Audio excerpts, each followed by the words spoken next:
Minamahal na anak, makinig ka ng mabuti sa mensaheng ito na tumatawid sa pagitan ng mga daigdig. Ako'y isang anghel na isinugo mula sa langit, at ngayon ay direkta akong nangungusap sa iyong puso.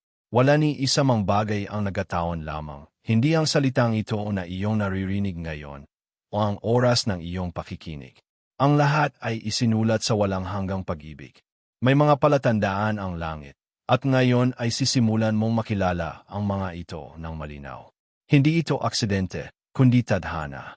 Ramdam mo na bang may gumagalaw sa di nakikitang daigdig? Parang may paparating, isang bulong na hindi mo nakikita, ngunit nadarama.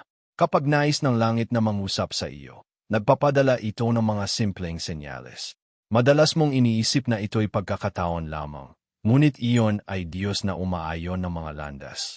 Ang mga pangkaraniwang bagay ay may dalang kabanalan. Ngayon ang oras ng iyong pagising. Matagal ka nang may mga tanong na hindi mo masambi. Siya na ba ang itinakda? Paano kung ako'y nagkakamali? Paano ko malalaman kung siya talaga? Sinasabi ko sa iyo, ang Diyos ay hindi may akda ng kalituhan. Ang mula sa Kanya ay may kapayapaan. At ngayon, bibigyan ka niya ng kaliwanagan. Ang unang palatandaan ay ang kapayapaang hindi kayang ipaliwanag ng isipan. Kahit may pagsubok, ang presensya niya ay nagbibigay ng katahimikan sa iyong diwa. Hindi ito tungkol sa pagiging perpekto, kundi sa pagiging totoo. Sa piling niya, ikaw ay malaya, walang takot, at tinatanggap ng buo. Ang ikalawang palatandaan ay ang pagkilala ng kaluluwa.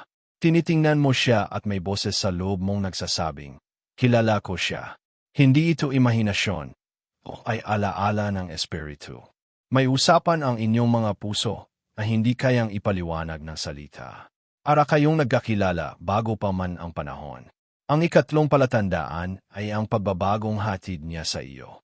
Ang pag-ibig na mula sa langit ay hindi nagpapahinga, ito'y gumigising. Nagiging mas matatag ka, mas maliwanag, at mas malapit sa layunin ng Diyos sa iyo. Hindi ka niya pinipilit magbago, ngunit dahil sa pagmamahal niya, usa kang lumalago. Ang ikaapat na palatandaan ay ang pag-aalaga sa mga detalye. Hindi niya binabaliwala ang maliliit na bagay na mahalaga sa iyo. Naunawaan niya ang mga katahimikan mong puno ng sigaw. Nakikita niya ang kaluluwa mo, hindi lang ang iyong mukha. Hindi ito normal, ito'y mula sa langit. Ang ikalimang palatandaan ay ang kanyang panalangin para sa iyo. Marahil ay tahimik, marahil ay hayag, pero nararamdaman mong dinadala kanya sa harap ng Diyos.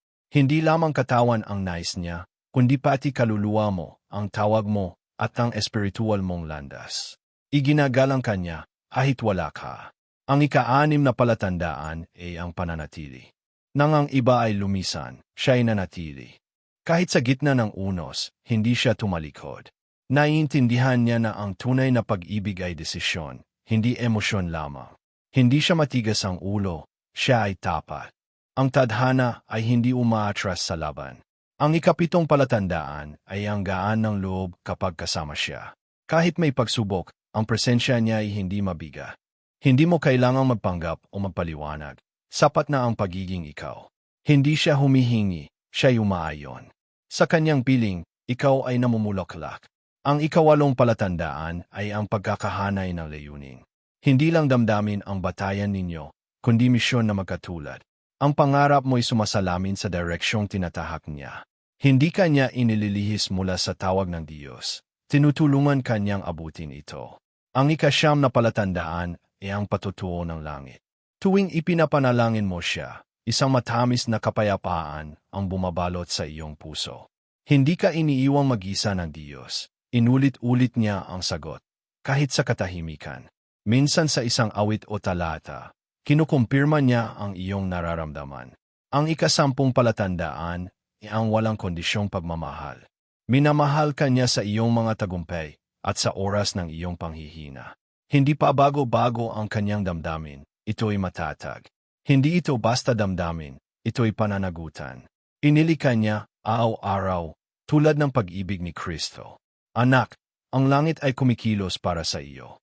Habang iniisip mong walang nangyayari, ang mga anghel ay nagtatrabaho sa likod ng tanawin. May mga bagay na hindi mo pa nakikita, ngunit inihahanda ito ng Diyos. Walang nawalang luha o dasal. Ang lahat ay tinanggap. Umiyak ka ng tahimik at nagtanong kung may nakakakita ng iyong tunay na kalagayan. Sinasabi ko sa iyo, nakita ka ng langit. At ang iyong paghihintay ay hindi nasayang. Malapit na ang oras ng iyong pagngiti. Hindi ka nag-iisa. Ako'y saksi sa kilos ng langit para sa iyo. Ang lalaking paparating, umaaring nasa tabi mo na, ay hindi upang punan ka, kundi upang samahan ka. Buo ka na. Ang mula sa Diyos ay hindi palamuti, siya ay katuwang. Hindi mo siya tagapagligtas, dahil may tagapagligtas ka na. Siya ay magiging katuwang mo sa paglalakad, patungo sa walang hanggan. Mararamdaman mong hindi mo kailangang patunayan ang sarili mo upang mahalin. Ang kanyang pagmamahal ay magiging kasing natural ng paghinga. Kahit sa gitna ng kaguluhan, siya ang magiging kanlungan mo. Hindi siya perpekto, ngunit siya ay itinalaga para sa iyo. Ipiliin ka niya araw-araw. Ikaw ay igagalang, tahahalagahan, at ipagdiriwang. Hindi dahil sa iyong ginagawa, kundi sa kung sino ka. Sa piling niya, ang iyong mga pangarap ay poprotektahan, ang iyong pananampalataya ay lalalim, at ang iyong mga tawa ay magiging mas madalas. Hindi niya papatayin ang iyong liwanag, sasabayan niya ito. Ngunit pakinggan mo ito, anak. Huwag mong tanggapin ang mas mababa kaysa sa kaloob ng Diyos. Ang hindi marunong gumalang, hindi mula sa langit. Ang nananakit, hindi bahagi ng plano. Ang pag-ibig ng Diyos ay hindi tira-tira, ito'y pangako. At ang mga pangako ay hindi minamadali. Alam ng puso mo ang totoo, kahit magduda ang isipan. Ang kaluluwa mo ay nakakakilala ng walang hanggan. Kaya't huwag kang lalaban sa kilos ng Diyos. Magbahinga, anak. Magtiwala. Ang itinakda para sa iyo ay darating, may tatak mula sa langit, hindi sa pagmamadali ng tao. Ako'y laging narito. Ang bawat luha mo ay itinago sa gintong sisidlan. Ngayon, ang tugon ng langit ay nagsisimula ng umalingaungaw. Huwag kang matakot. Ang para sa iyo ay darating.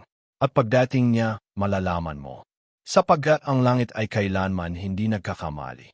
Maraming salamat. Minamahal na kaluluwa, sa pagbubukas ng iyong puso at pagbibigay ng oras upang makinig sa mensaheng ito mula sa langit. Hindi ito isang pangkaraniwang salita, ito ay paalala ng Diyos na ikaw ay mahalaga, nakita, at hindi kailanman nakalimutan. Nawai ang bawat linya ay naging liwanag sa iyong paglalakbay, at patunay ng kanyang walang hanggang katapatan. Kung tunay mong natanggap ang mensaheng ito, inihiling ko na ipahayag mo ang iyong paniniwala at pagtanggap sa pamamagitan ng pagsabi. Kaya ko ang lahat sa kanya na nagpapalakas sa akin. Ang simpleng linyang ito, isang deklarasyon ng pananampalataya at pagtitiwala sa Diyos na patuloy na gumagabay at kumikilos sa iyong buhay. Inaanyayahan kitang maging bahagi ng aming komunidad ng liwanag at pag-asa. Huwag kalimutang mag-subscribe sa aming channel at i-activate ang bell icon upang hindi mo makaligtaan ang anumang makalangit na mensahe na ipapadala pa para sa iyo. Ang iyong pagsama ay mahalaga, hindi ka nag-iisa sa paglalakbay na ito. Pagpalain ka ng langit. Patuloy kang mahal ng Diyos, ngayon, bukas, at magpakailanman.